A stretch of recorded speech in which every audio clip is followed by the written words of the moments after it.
So the irony of me making this video is that any of my colleagues watching from my school can absolutely vouch that I am known for having the hot mess line. I don't know what it is about me or my rapport with my students, but while everyone else is in these neat little rows, I'm pretty sure the internal narrative of my second graders is, oh, we don't do that here.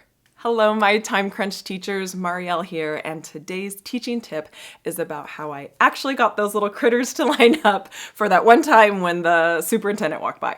Okay, the first game is called Ignore the Teacher. Stick with me.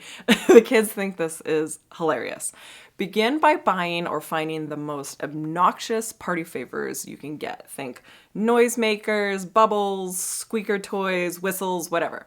Anything that you could use to distract the students. Then go over your line expectations with your class.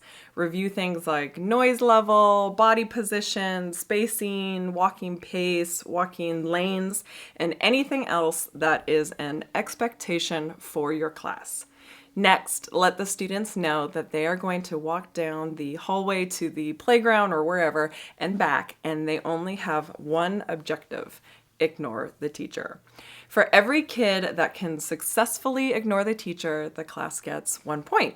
And anytime the teacher can distract the students, the teacher gets a point. Pick one student to be the line leader who can be responsible and knows the walking route, and have them begin.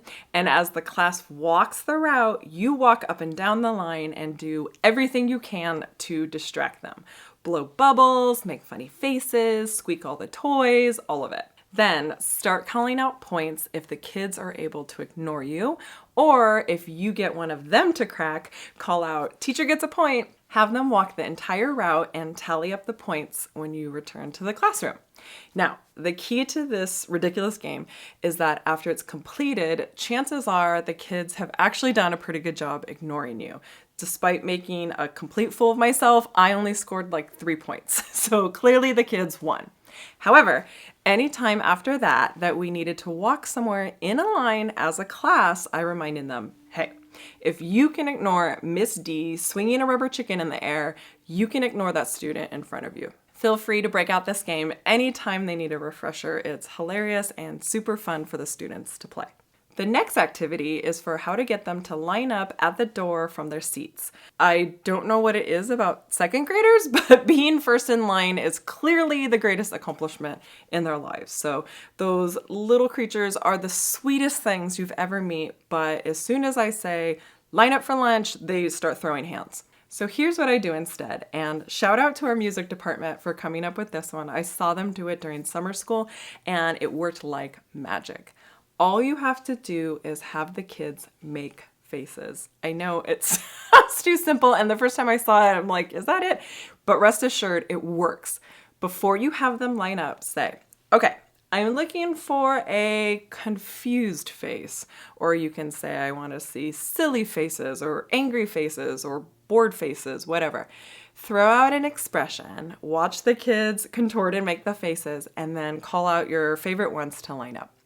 Repeat over and over again, calling out different expressions until everyone is lined up. It really is that simple, but the kids love this one so much that they actually request it every single time we line up. And they've never complained about who was first in line because they assumed that they made the best face, or that they actually don't even want to be first because that means they get to be in the game longer and make more funny faces.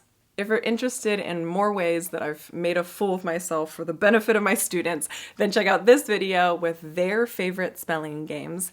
Or if you want to see how they finally broke me after confiscating hundreds of Pokemon cards, then check out this video with my favorite Pokemon phonics games.